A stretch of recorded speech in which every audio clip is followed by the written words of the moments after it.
Hello friends, welcome back to my channel. और आज मैं आपके साथ शेयर करने वाली हूँ राजगिरा लड्डू बनाने का एकदम परफेक्ट तरीका, जिससे कि आपके लड्डू एकदम परफेक्ट बनेंगे, बिल्कुल बाजार जैसे। तो चलिए फिर इन लड्डुओं को बनाना शुरू करते हैं। तो राजगिरा के लड्डू बनाने के लिए ये मैंने 1 कप राजगिरा लिया है, जिसको अमरनाथ या फिर रामदाना भी बोला जाता है।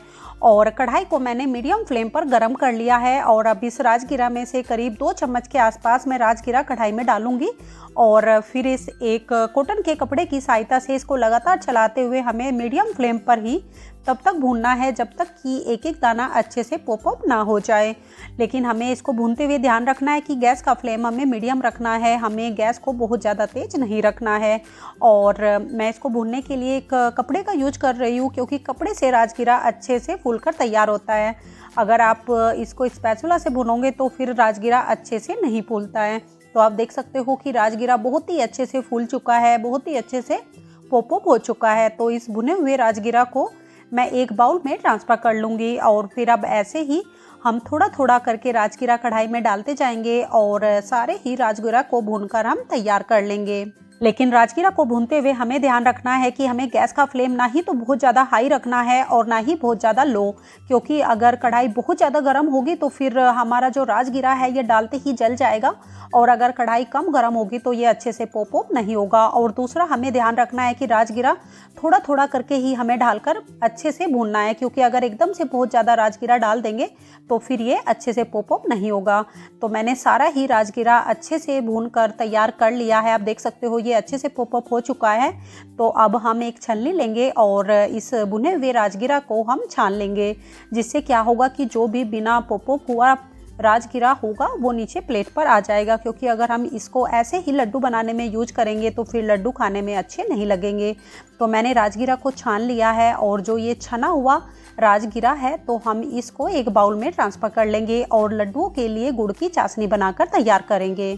और चाशनी बनाने के लिए मैंने एक कढ़ाई में ऐड किया है ये 2 छोटी चम्मच घी डालना ऑप्शनल है, लेकिन घी से हमारे लड्डू बहुत ही अच्छे बनते हैं। और जैसे ही मीडियम फ्लेम पर घी पिघल गया है तो मैं इसमें ऐड कर रही हूँ ये 1 कप गुड़ को मैंने बारीक टुकड़ों में तोड़ कर लिया है। और अब इसमें हम ऐड करेंगे ये करीब 1 टेबल स्पून पानी। हमें बहुत ज़्यादा पानी बिल्कुल भी नहीं डालना है।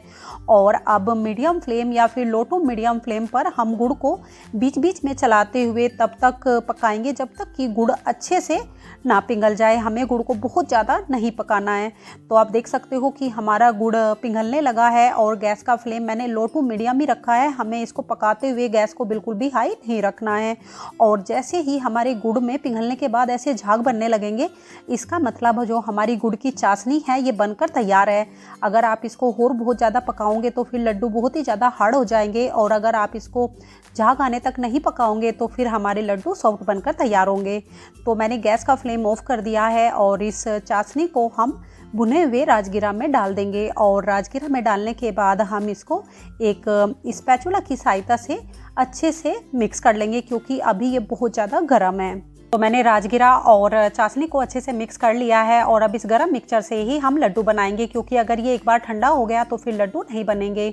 और लड्डू बनाने के लिए मैं हाथ पर अच्छे से पानी लगा लूँगी। इससे क्या होगा कि एक तो हमारा मिक्सचर हाथ पर नहीं चिपकेगा और ये मिक्सचर अभी बहुत ही गर्म है तो हमारे हाथ भी नहीं जलेंगे। और उसके बाद थोड़ा सा मिक्सचर लेके ऐसे हल्के हाथ से दबाते हुए हम लड्डू तैयार कर लेंगे। तो आप देख सकते हो हमारा पहला लड्डू बनकर तैयार है। और अब ऐसे ही हम अपने सारे लड्डू बनाकर तैयार कर लेंगे। इन लड्डू को बनाना बहुत ही आसान है। बस हमें कुछ चीज़ों का ध्यान रखना है कि जब हम राजगिरा को भूनते हैं तो हमें थोड़ा थोड़ा करके भूनना है और गैस का फ्लेम हमें बिल्कुल सही रखना है। और राजगिरा को भूनने के बाद जब हम उसकी चाशनी बनाते हैं, यानी कि गुड़ की चाशनी बनाते हैं, तो हमें उससे झाग आने तक पकाना है। क्योंकि अगर हम उसको झाग आने तक नहीं पकाएंगे तो फिर हमारे सॉफ्ट लड्डू बनेंगे। और अगर हम उसको बहुत ज़्यादा पका देंगे तो हमारे हार्ड लड्डू बनकर तैयार होंगे। और उसके बाद गरम गरम मिक्सचर से ही हमें हल्के हाथ से प्रेस करते हुए लड्डू बनाकर तैयार करने हैं। तो हमारे सारे ही लड्डू बन गए हैं। और इन लड्डुओं को पूरी तरह से ठंडा होने के बाद आप आराम से महीना भर भी इंजॉय कर सकते हो।